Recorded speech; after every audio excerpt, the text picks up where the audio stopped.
Ethereum shows a clear path over like a bearish market. So Yeah. you really feel like, what decisions did I take here? But it's also kind of a hedge. Like for Mhm. example, if because most of the time, like if you see if it is really negative, you're gonna see, for example, if Bitcoin does like maybe -3%, Ethereum Mhm. gonna do maybe 5 or 6. Yeah, exactly. Yeah. Yeah, So that's also a good way, if you want to kind of like leverage, have a bigger position yeah, instead of going with margin, so you cannot really get liquidated, right? yeah. All right, good. So yeah, hopefully everyone is doing well. If it's your first time, welcome. So today we're gonna talk about NFT. And the thing about NFT, yeah, we talked about it. I think we had a meeting about it a few months ago, actually. It was also like similar introduction, but the thing is that I find that it's taking more place right now into the crypto industry. Mhm. And I think that it would be great just to like go over kind of like the basics of NFTs.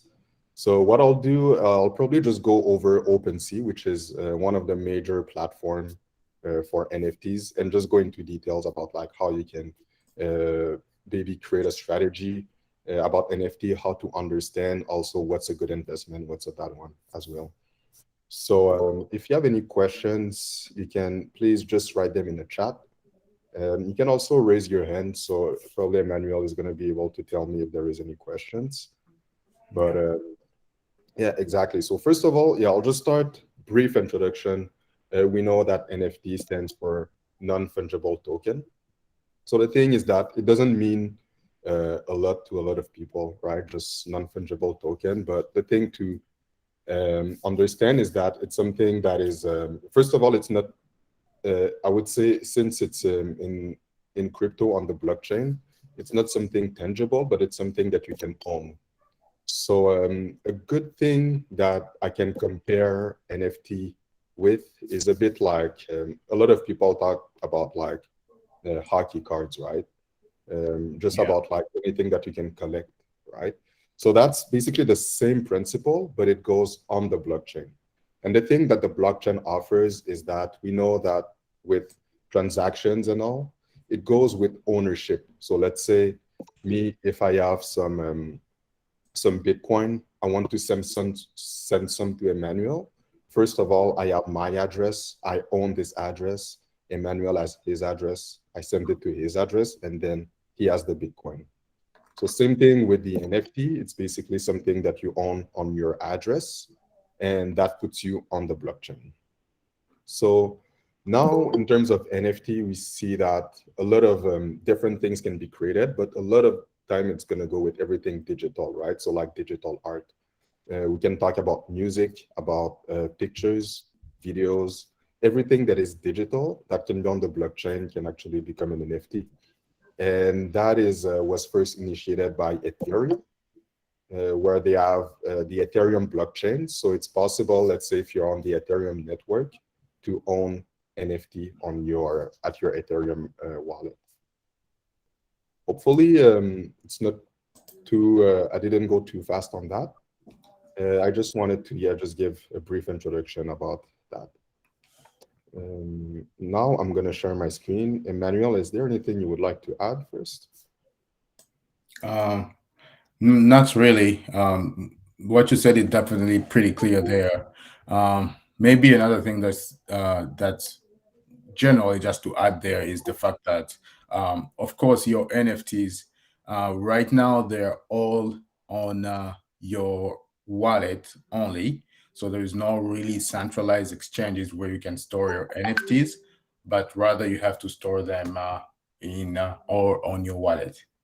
Mhm.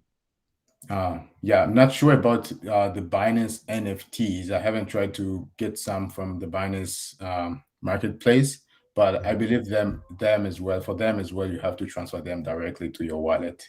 Mhm. Yeah. Yeah, exactly. Actually, I tried one last week. It was on Solana. So Solana also has NFT. Actually purchased a land on Solana, so it Mhm. was an NFT land. So yeah, so now it starts having more development. But first thing I'm gonna share here is OpenSea. So if you're in front of your computer, I encourage you to just go on the website as I'm as I'm going through it. So OpenSea, I would say I think it's the largest NFT marketplace where you can get different artists that are creating NFT, and they also yeah, sell them on OpenSea, right? The reason why those artists, first of all, are creating NFTs, it's just different purposes, right? Some of the artists actually people that enjoy creating digital art. And actually, Josh, normally in the group as well, is not here today, but is actually an NFT artist. So he creates digital art, and he has always been doing like art in general, and especially like digital during the last years, right? So yeah, it creates that just first of all for passion, but some people also creating NFT for different reasons, like games, right? You can think about it like, let's say, if you're able to own something um, on the network and you create a video game on the network, then people can have their NFT into your game. So it's a good way to like basically, let's say if I own something, I can play with what I own into different games. So that's kind of like what people see, especially more on the long term, right? So when I'm on OpenSea, first thing I'm doing, just going on Explore. And on Explore, I can see different types of projects, right? So there is the trending ones, so maybe new projects, upcoming projects, right? So it's great. You can, first of all, yeah, just look at them. You have different things, the collectibles. You have sports if you're interested into sports, like the crypto dunks, right? So you see, I didn't know about this one, but it looks to be for basketball. So if you're interested about it, that's super great. Photos and also great for artists that actually want to sell photos. If you're an artist, by the way, you can also go on OpenSea. And if you want to start basically creating NFT, it's quite simple. Um, but I'm not going to go into that today. There is one question saying, any platform would you recommend to create NFT? Yeah, actually, I would say I would think about OpenSea just because it's the biggest marketplace. And I think I did it a while back. I think maybe things have changed since I did it, but I was able to create an NFT quite easily. I think if you go under create, they're going to ask you to upload your file. Then your file is going to be on the blockchain and you're going to be able to sell it. So Yeah. now, Sorry, just to add another thing there, the other good features about OpenSea is the fact that you can actually sell them or upload your art on the Matic network, which is a little bit cheaper than Ethereum right now, and you'll still be able to sell on the current like the current space. So that is pretty good actually. yeah, yeah, totally. So yeah, once your NFT is up, now you see there is a lot of different projects, and maybe you have heard about CryptoPunks or Board Ape Yacht Club. So those are big ones that people were talking about over the last year. But let's say if I'm clicking on one of those, there are a few things to know. First of all, like it's great that I'm going on OpenSea. I can see those projects, right? But at the same time, I think I'm gonna go a bit more into details after like how you find those projects, right? Because this is good, but at the same time, how do you find it? So first of all, when I'm looking at a project here, there is the floor price. So super important to know. Just so you know, also all of the pricing is in Ethereum on that. So this one floor price is 98 Ethereum. And the floor price is actually the minimum price you can buy, basically like the cheapest of their NFT that you can buy. So if you look at all of that, you, you can basically see anything, right? So those here you have like the bid prices that they are listed. So like the last or the top bid that they have, and for those that are being sold actually. So once you have that, you can look at the activity, right? So let's say right now I'm going to look at the activity of this one over the last, maybe the last year. And it's great because that tells you how the price is fluctuating. So the thing about that is that, of course, we want to buy a bit like as we're on the market, right? Even if you're trading stocks or crypto or something, it's the same principle, right? So you buy when it's low, you sell when it's high. So you can see there is a trend actually looking at all of the NFTs into this collection. And you see that the price has been increasing and it's good. So now it's about, yeah, about maybe 100 Ethereum average price. And you can also see all of the transactions. It's great when you see things like the time of the transactions. You see that there's some recent transactions. Sometimes you see a lot, which shows a lot of activity, right? So that's as we want into like the stock market, we want to go into stocks that have a lot of action so we can buy and sell easily. So it's the same thing with that, right? Um, any questions on that?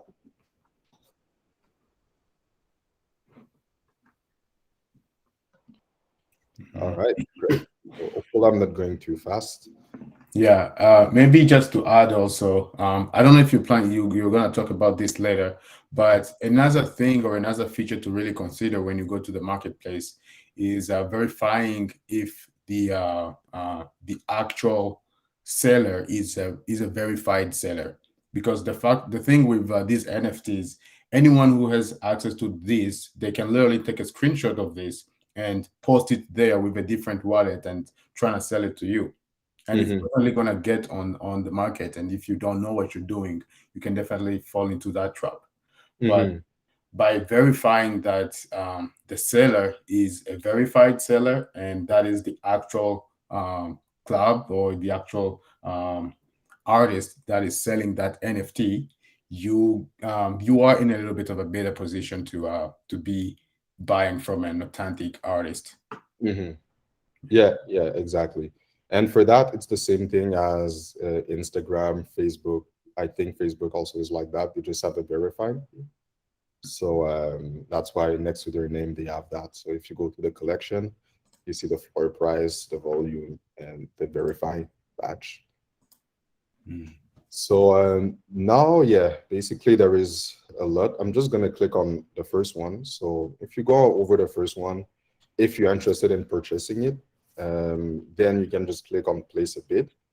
And here you can see what people are bidding, right? So now you see that just looking at it, people are bidding quite low, right? So 96% behind the listing price, under the listing price. So I would say it's you know, you go over that at the same time. Once you place your bid, you also like see the other bids, right? So you see where you can put yourself next to others. It's also great to look at um, the other NFT in the same collection, right? Just look at what's their price and is it good or not. Here you have the price history. So of course you're looking for something that is increasing over time, right? Because you might have it for a while or depending when you try to sell it. But those are like kind of like the information. But there is one thing really interesting here. So once you go over an NFT, as this, if I'm going back to like the hockey cards that I was talking about at first, is that with hockey, you know that you can buy a card right now, wait maybe like 30 years and resell it for a higher price, right? Just because it's going to be more rare. That's the main thing. The thing that makes actually like hockey card valuable is, let's say if I'm looking at a player, I'm going to look like how many goals a player scored during the season, right? If he scored maybe over 200 goals, then it's a good player. So the card has a better value, right? So it's um, just an example, right? So I know that some hockey players are playing defense, so it's not like overall for everyone. But the thing is that, yeah, some good players, right? So basically, we just have to understand basically what makes a collectible rare. And in the case of hockey, it might be the number of goals, the number of assists, the number of whatever it is. So it's the same thing with NFTs as well, right? And here on the, once you go on OpenSea, on the left side, once you click on an NFT, you can see the properties of it. And this is really important because it tells you, for instance, the background, right? So this one is aquamarine. And this one tells you that 13% of the collectibles of the, like the NFT in the collection have this trait. So ideally, you would have something where everything is only 1%. So then you actually have the rarest in the collection, right? So you see the mouth, right? So like the mouth is actually really, really rare. It's good. And at the same time, you see that the more rare it is, the higher you can resell it after, right? So a lot of time you'll see things where you actually have to pay more for those rarer one, but at the same time, if if you buy it and you resell it like later, you're not really like losing, right? So it's just you need to have the initial money to invest in, and at the same time, it might, yeah, I might think that sometimes it's a risky market, right? So you never know what's gonna happen, but at the same time, yeah, we always hear high risk, high reward, right? I think there is a question right here. Is there a time range where people can bid for a specific art? And yeah, that's a good question. So normally you see if you do a listing, your listing is going to expire. So let's say someone who is the owner. So you see this one is owned by Jimmy Papi. So this one actually listed it and there's an expiration in 5 months. So then during this time, you have the time to place your bid. You can also put an expiration to your bid, right? So if you want to just have something quick, give a bit of pressure to the seller, right? So you can like just make a bid, say I'm open it for 1 day, then the person has to make a decision if he takes it or not, right? So yeah, that's pretty much how it works. Great. So all right. So I was talking about rarity. So if you are gonna share this tab now, one thing that is great with NFT, there is this platform that is called Rarity.tool. I'm just gonna share it here. And actually, right now I'm looking at the same one as the Board Ape Yacht Club. There is one question from Anushka. Does the highest bid automatically win the auction? Not necessarily. So after, once the bid is over, someone has to accept. I'm not sure about the automation. To be honest, I'm not sure. I'm not an NFT artist myself, but maybe Emmanuel, do you know? Yeah. So actually, when the artist uh, opens an auction, they put a minimum bid offer. But as long as the bid is above their minimum bid offer, or if it is close to their max, then it will automatically accept. But if it is below the minimum, then they have to accept it before the bid can close, and it can only be automatically accepted if the auction is expiring. So even if the bid is above the limit, the minimum offer, but there is still time, or the auction is still open, that bid will not be accepted unless the artist accept it manually the before the auction is over. Mm-hmm. Yeah. Yeah. Hopefully that answers your question, Anushka. There is another question saying for stocks, we study the financials to determine if one should invest in it. So what are the fundamentals one can study before investing into an NFT? And yeah, that's a good question. And that's actually what I was going to talk about because we know that, like, first of all, NFT, like an NFT itself goes with the rarity of that NFT, right? Within that collection as well. So here there is a tool. I shared it also in the chat if you're interested, where you can actually find the rarest um, NFT into a collection. So this one is Board Ape Yacht Club. And here, for instance, I see that the rarest one is this one. So if I'm clicking on it, it tells you basically what are the traits that this NFT has, right? And basically just looking at it, it's just looking against the collection, right? So that's what makes it rare. And at the same time, after you have a link that you can go on OpenSea. And if you click on that link, you can look at the properties right here, right? So as I was saying, you try to see things that have like really, really small percentages. So you see 1%, 1%, 2%. So this makes it really, really unique, right? If there is a lot of them with the same attributes, then it's not unique anymore. So that's a good way to just, first of all, look at an NFT itself. But to go more into details, just about like how you find those NFT projects first, because that's the first thing we want to know, right? We want to know where are those projects, where should I invest, and all, right? So let's see.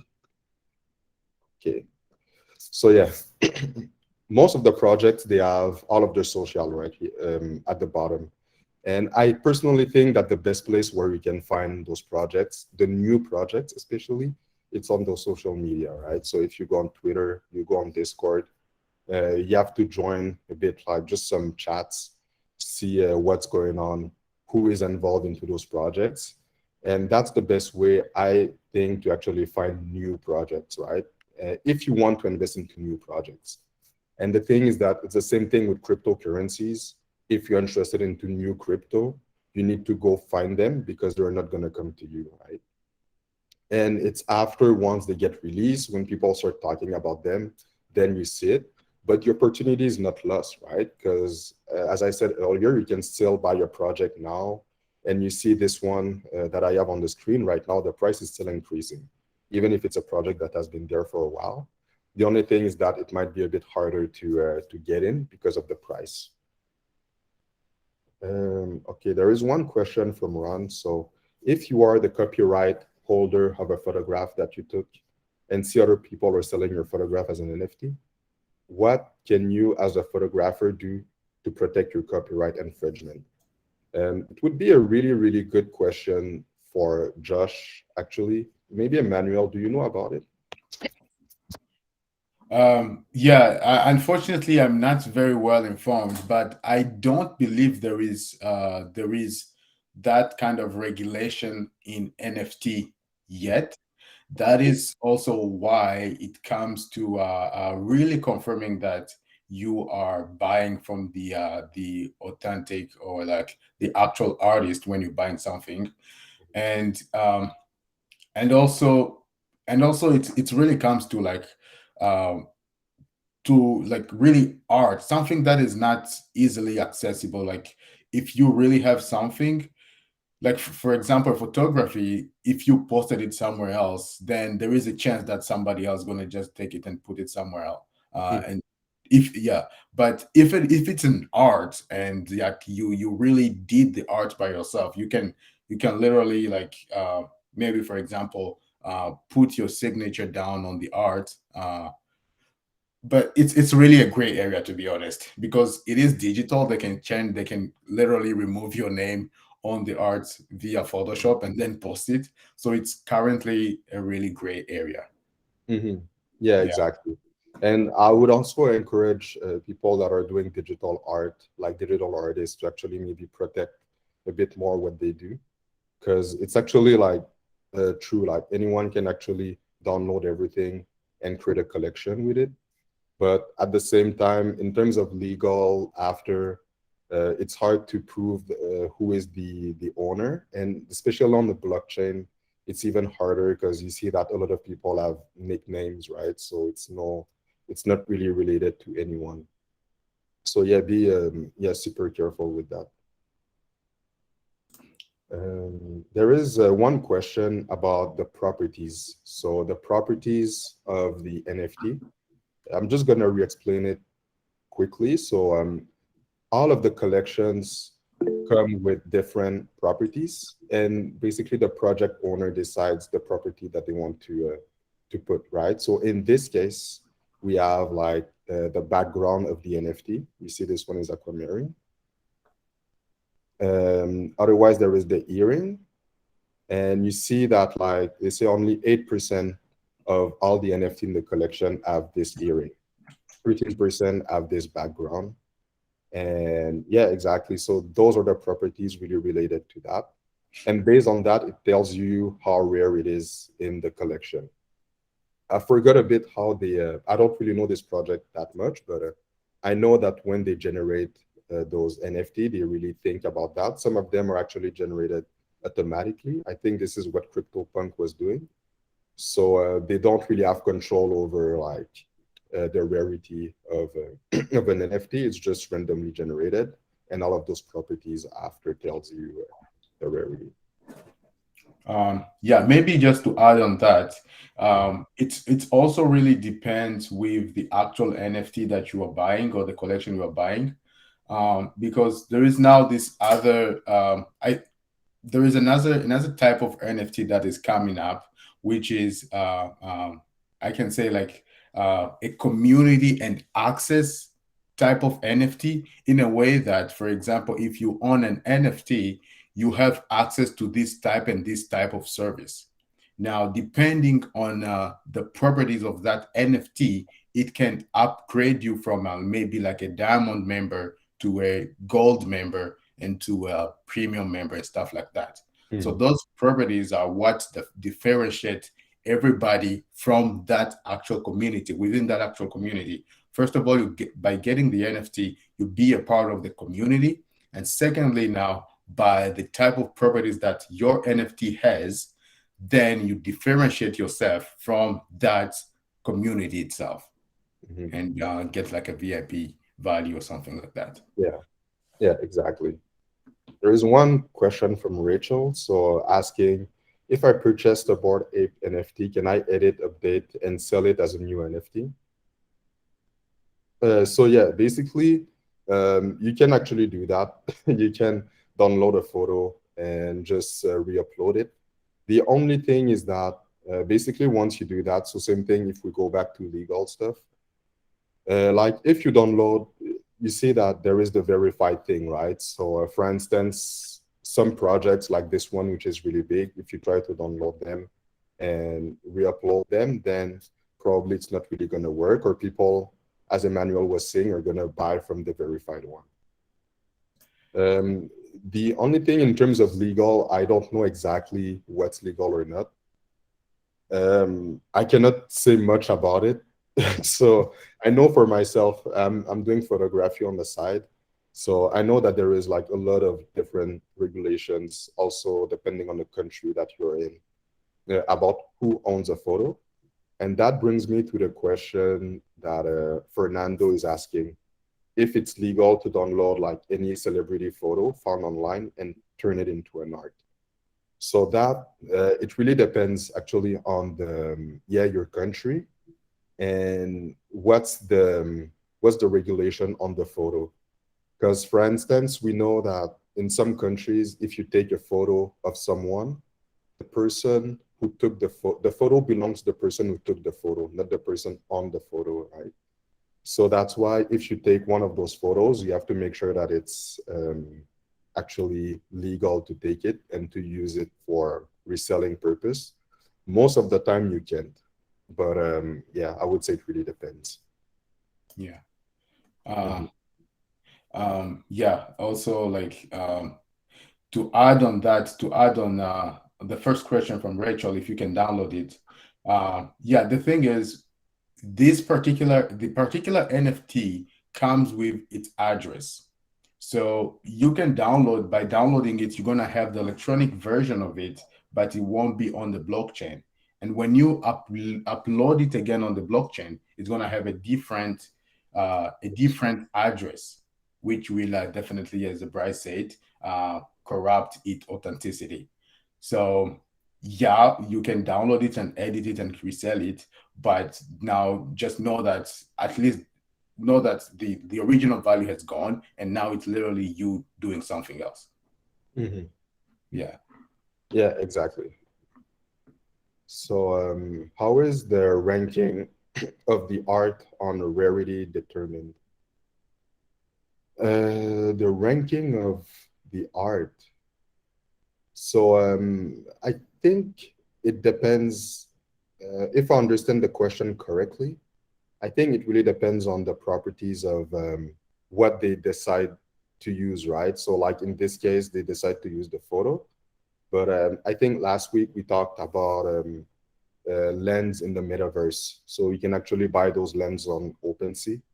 So with those, I would assume that the properties are going to be different, and they're going to be based on like location, where it is, what's around, and yeah, all of that. So that's why it always depends based on the project that you're in.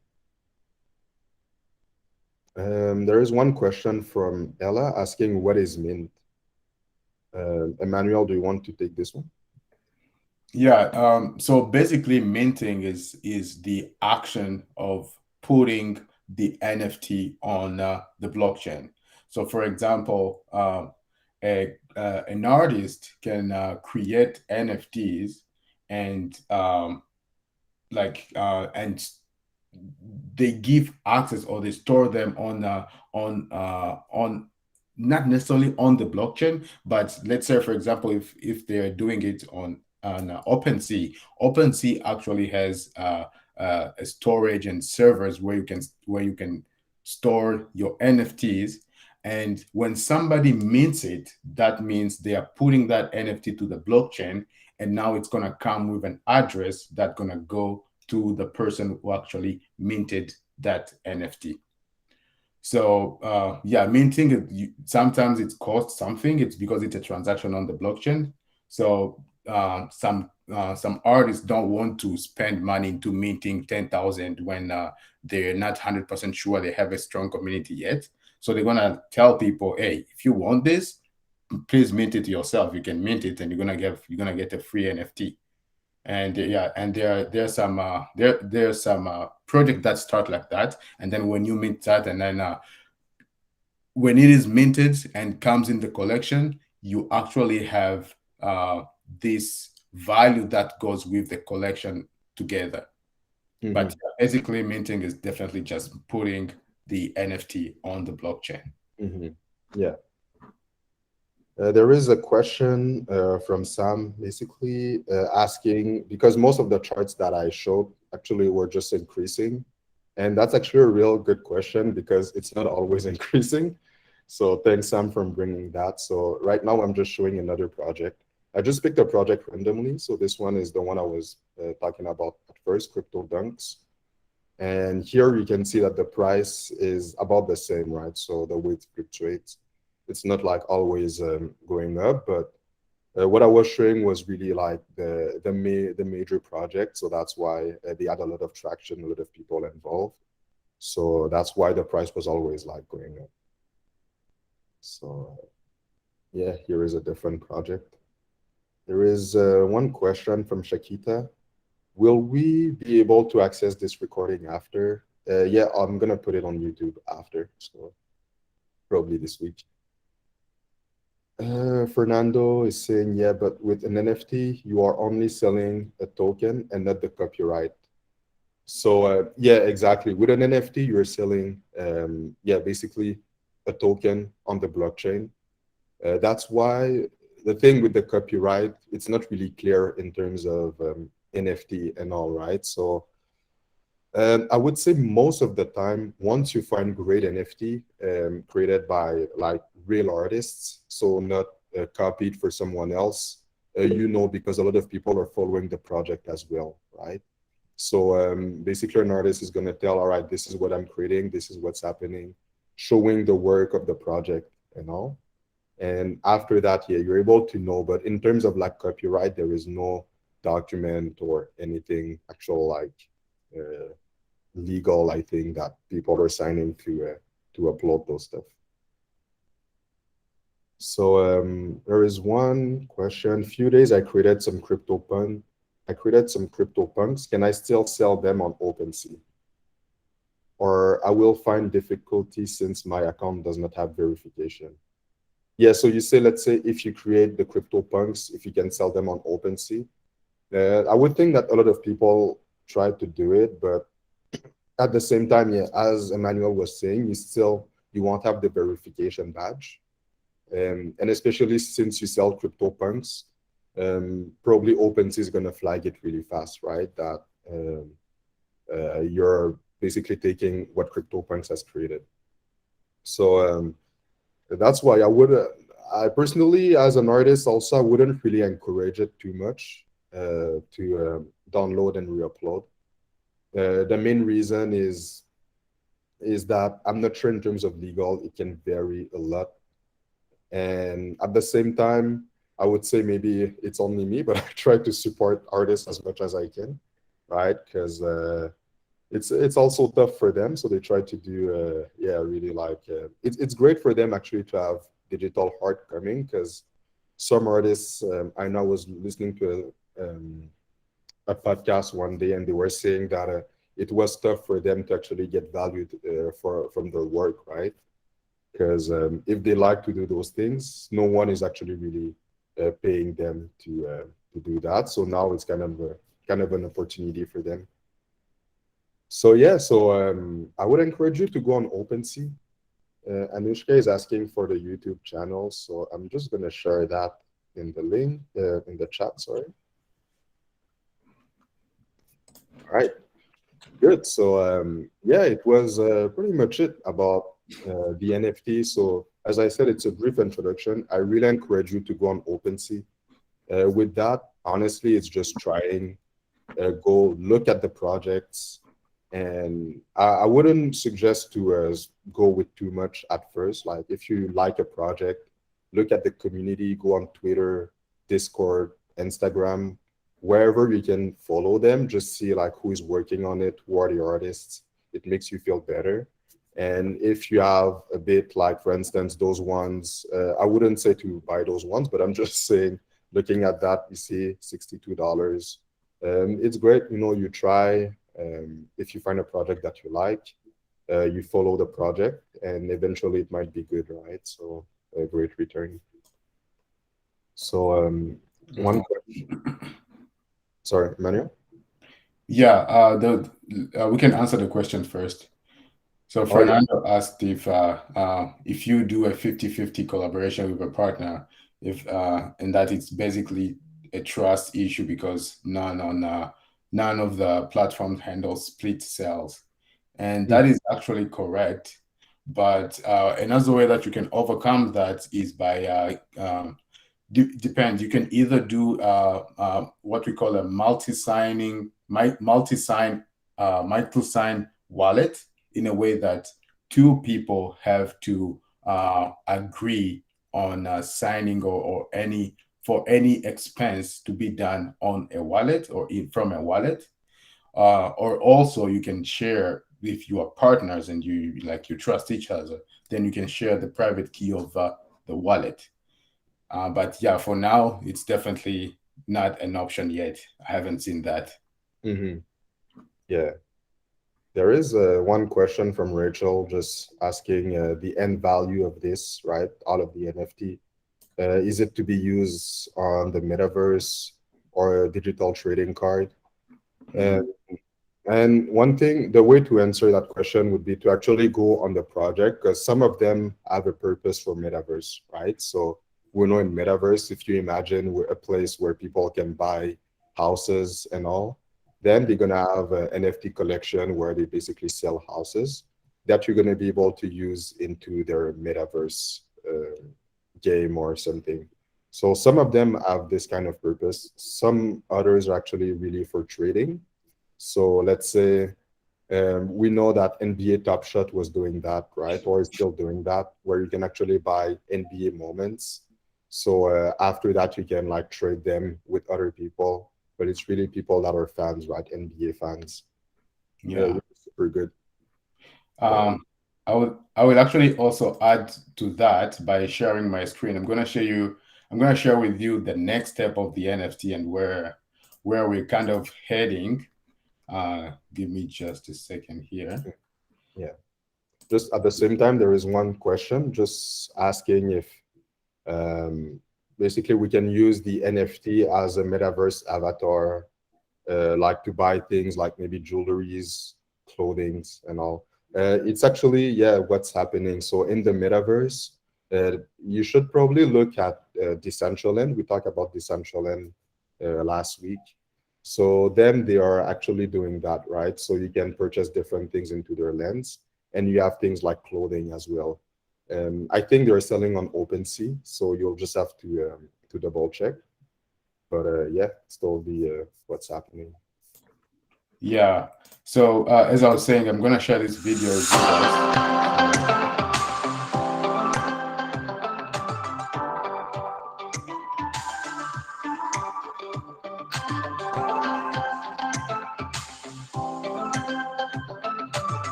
But yeah, so basically, where we are really going right now is in a way that we are putting tangible stuff into the NFT world. So, like you can see in the video, that woman, she's an artist, and now she can sell her properties or her art just directly from the phone to transfer them into an NFT of course, after loading them into the system. Now she just have to put like a barcode into it, and the app gonna read it to connect it into like when you sell the NFT, you sell the tangible art as well. So that is the next step of where we're going. I believe NFTs are still at the beginning, but the next step will be that where you can actually sell tangible items Hmm. as NFTs. Hmm. Yeah. Yeah. Fernando is asking if it's Codex. No, this is VChain. Oh, okay. Yeah. So yeah, also just about the multiple wallet, Emmanuel, you were talking about. Do you have any provider in mind that is offering that? Uh, Not right now. I can send later in the group, but I need to do some more research. It depends on the wallet. I believe Trezor have one, but I need to confirm again. Hmm. Yeah. Okay. One question from Ella: if we can access the metaverse through OpenSea. I would say it's more the opposite, where you can actually go into the metaverse and see things that are on OpenSea. Like for instance, if you go, I'm going to send you the link of Decentraland, because we know that they are, oh, wait, you know that they are building metaverse, so you can go take a look. And even if you try their metaverse, you can basically just go around, visit a lot of things, and you're going to see NFT that are sold. You see the price and all. And if you click on one of those, it's going to bring you to OpenSea. Mm. And also, can it also be done with mass-produced items? I'm not sure I understand this question. Do Uh, you? I think she's talking about NFTs and being NFTs being transferred into like tangible product being transferred into the NFT. Yeah. Uh, yeah, I believe at some point it's definitely gonna be doable or feasible in a way that right now we are using barcodes on massive produced items, and yeah, I believe there is a centralized company that controls all of that right now, but that with NFTs and blockchain, that can actually make that life easy. Um, it's still a kind of a gray area, but VChain is one of the companies that are working on that, on literally switching from barcode into NFTs or addresses for tangible items. So yeah, I believe maybe in the future it's definitely going to be feasible, but as of now, it's not. I haven't seen any yet. Hmm. Yeah. Yeah. So yeah, Rachel is saying that Bored Apes came with event tickets. So are there other NFTs that are well known to come with good items? That I'm not sure. I don't know any of them. I'm not sure, yeah, exactly about what's happening for things related to metaverse, I think. Maybe do you know some, Emmanuel? Yeah. So right now, right now, the ones that have a lot of benefits are into the NFT world in a way that, for example, by holding a certain NFT, you have some certain features into like you have a skin and certain features into the game, but the ones that offers features and benefits like board apes. I haven't seen many of those yet, but I Mhm. believe that is what's going to come more and more in the future because those makes a little bit more sense. To be honest, to me, they make sense, and yeah, at least you have something that you can definitely use in the real life to benefit from Mhm. that NFC. Yeah, yeah, true. Do you know, Manuel, question from Fernando? Did the woman place a QR code on the physical artwork? Was it a QR code?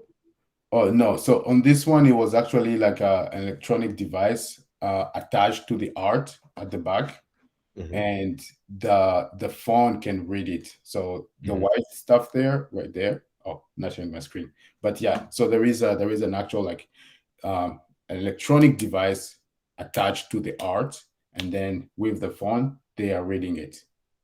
Hmm. Yeah. So yeah, also Rachel is asking if it's possible to sell audio, to sell a podcast episode. So yeah, exactly. So Fernando actually replied. So it's more like if you're selling, because yeah, if let's say you can do audio now with NFTs, I think it's less popular. I'm not really sure why, but people are actually doing that with music.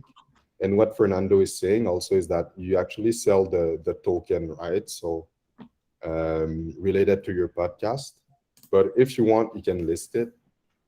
But I'm not sure. I would say maybe to just read a bit more. Maybe if you try to list it on OpenSea about how it works, and also yeah, ownership and all.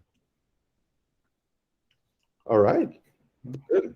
Yeah, thanks, Emmanuel, and thanks everyone for joining. I'm just gonna share the Telegram chat. So if you guys want to join the chat here, if you have any questions, anything, also the website. I'm gonna share the recording this week, so you guys are gonna be able to listen to it. All right, thanks everyone for joining. Have a good evening. Yeah, thanks, Bryce, and thanks everyone for joining again. Talk to you guys later.